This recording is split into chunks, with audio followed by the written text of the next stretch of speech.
विद्यार्थियों, पिछले वीडियो में हमने भाषा के अर्थ के संबंध में चर्चा करते हुए यह देखा कि वे सभी माध्यम जिनके द्वारा भावाभिव्यंजन किया जाता है वे भाषा कहलाते हैं। इस दृष्टि से पशु पक्षियों की बोली भी भाषा है, इंगित भी भाषा है, सड़क की लाल हरी बत्ती, रेल का सिग्नल, विभिन्न संकेत और मानव भाषा सभी भाषा के अंतर्गत आते हैं। तो भाषा का अपने आप में बहुत व्यापक अर्थ है। आइए इस चर्चा को आगे बढ़ाते हुए हम भाषा के अर्थ एवं परिभाषा के संबंध में चर्चा करते हैं। तो भाषा शब्द संस्कृत की भाष धातु से बना है, जिसका अर्थ है व्यक्तवाणी या बोलना अथवा कहना, अर्थात व्यक्तवाणी के रूप में जिसकी अभिव्यक्ति की जाती है या जो बोला जाता है वह भाषा है। तो संस्कृत भाष धातु जिसका तात्पर्य है बोलना या कहना या अपनी बात को व्यक्त करना, उससे भाषा शब्द का निर्माण हुआ है। अपने व्यापक रूप में भाषा वह साधन है जिसके माध्यम से हम सोचते हैं और अपने विचारों को व्यक्त करते हैं। किंतु भाषा विज्ञान के अंतर्गत जिस भाषा का अध्ययन विश्लेषण किया जाता है वह उतनी व्यापक नहीं है। भाषा वह है जो बोली और सुनी जाती है, और बोलना भी पशु पक्षियों का नहीं, गूंगे मनुष्यों का भी नहीं, केवल बोल सकने वाले मनुष्यों का बोलना। तो भाषा विज्ञान के अंतर्गत हम जिस भाषा का अध्ययन विश्लेषण करते हैं उसमें अपने व्यापक अर्थ में भाषा के जितने विस्तृत रूप हो सकते हैं वो सब नहीं समाहित होते। उसके अंतर्गत केवल मानव भाषा और मानव भाषा में भी सार्थक भाषा ही ली जाती है, यानी पागल का प्रलाप, निरर्थक भाषा को उसमें नहीं लिया जाता। इसी प्रकार गूंगे मनुष्य द्वारा अपनी बात को बताने की चेष्टा करना, कुछ इशारों से कुछ ध्वनियों से वह भी समझाता है, लेकिन उसका अध्ययन भी भाषा विज्ञान के अंतर्गत नहीं किया जाता है।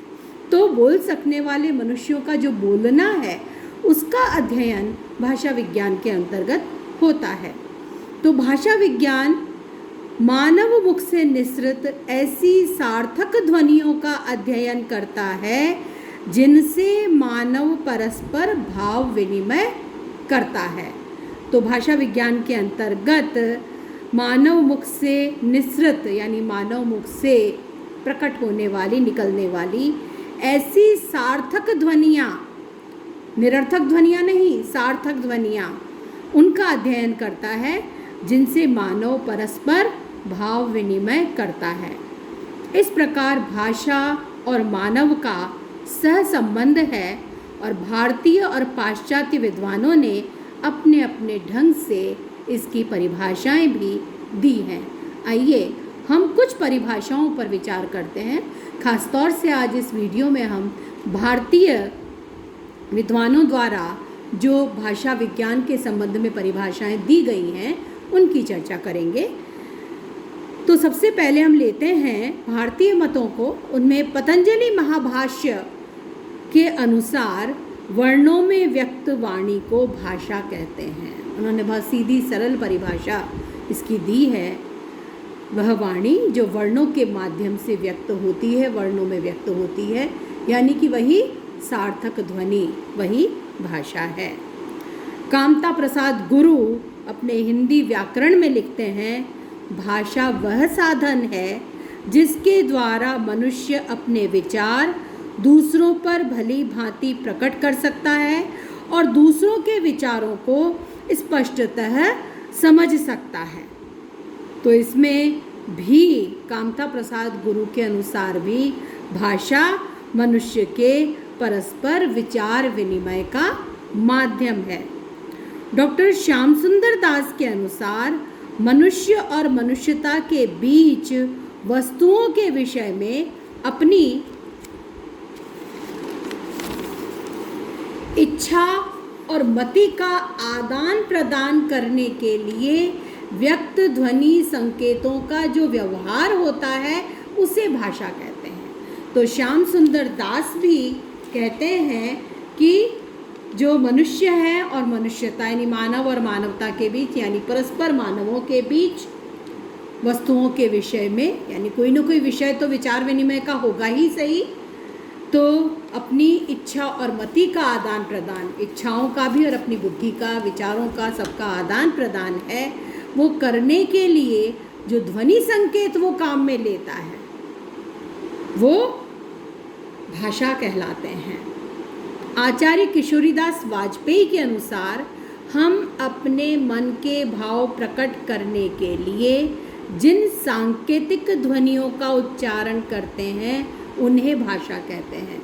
तो प्रत्येक परिभाषा में वही बात आ रही है कि जिनके माध्यम से मनुष्य अभिव्यक्त होता है, विचार विनिमय करता है, आदान प्रदान करता है परस्पर भावों और विचारों का।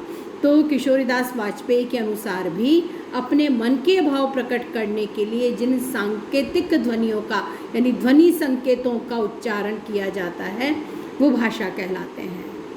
डॉक्टर द्वारिका प्रसाद सक्सेना मानते हैं कि वो अपने भाषा विज्ञान व सिद्धांत नामक पुस्तक में लिखते हैं और हिंदी भाषा विज्ञान व सिद्धांत और हिंदी भाषा नामक पुस्तक में लिखते हैं, भाषा मुख से उच्चारित उस परंपरागत सार्थक एवं व्यक्त ध्वनि संकेतों की समष्टि को कहते हैं जिसकी सहायता से मानव आपस में विचारों एवं भावों का आदान प्रदान करते हैं तथा जिनका वे स्वेच्छानुसार अपने दैनिक जीवन में उपयोग करते हैं। तो दैनिक जीवन में उपयोग में आने वाले वे सार्थक और व्यक्त ध्वनि संकेत जो मानव मुख से उच्चारित होते हैं, सार्थक ध्वनि संकेत और जो व्यक्त हो जाते हैं, उनका जो समूह है वो भाषा है।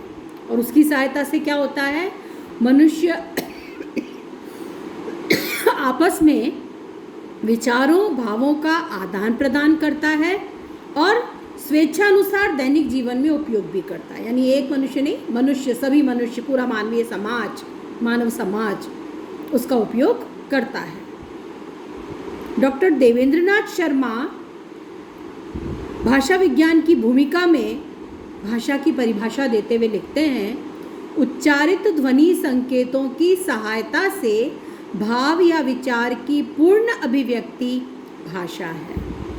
इसमें भी वही है, मानव मुख से निसृत, मानव द्वारा उच्चारित या उच्चारित ध्वनि संकेत यानी जो मनुष्य बोलता है उससे जिनसे भाव और विचार की पूर्ण अभिव्यक्ति वो कर पाता है वो भाषा है, अथवा जिसकी सहायता से मनुष्य परस्पर विचार विनिमय या सहयोग करते हैं उन यादृच्छिक रूढ़ ध्वनि संकेतों की प्रणाली को भाषा कहते हैं। तो यहाँ भी वही विचार विनिमय का जो माध्यम है, परस्पर भावों विचारों का आदान प्रदान जिन्हें ध्वनि संकेतों के माध्यम से किया जाता है वो भाषा कहलाते हैं। डॉक्टर भोलानाथ तिवारी भाषा की परिभाषा देते हुए कहते हैं, भाषा उच्चारण अवयवों से उच्चारित यादृच्छिक ध्वनि प्रतीकों की वह व्यवस्था है जिनके द्वारा समाज विशेष के लोग आपस में विचारों का आदान प्रदान करते हैं। तो ये हमने कुछ भारतीय मत लिए हैं और उनको समझने का प्रयास किया है कि भाषा के संबंध में उनका क्या विचार है।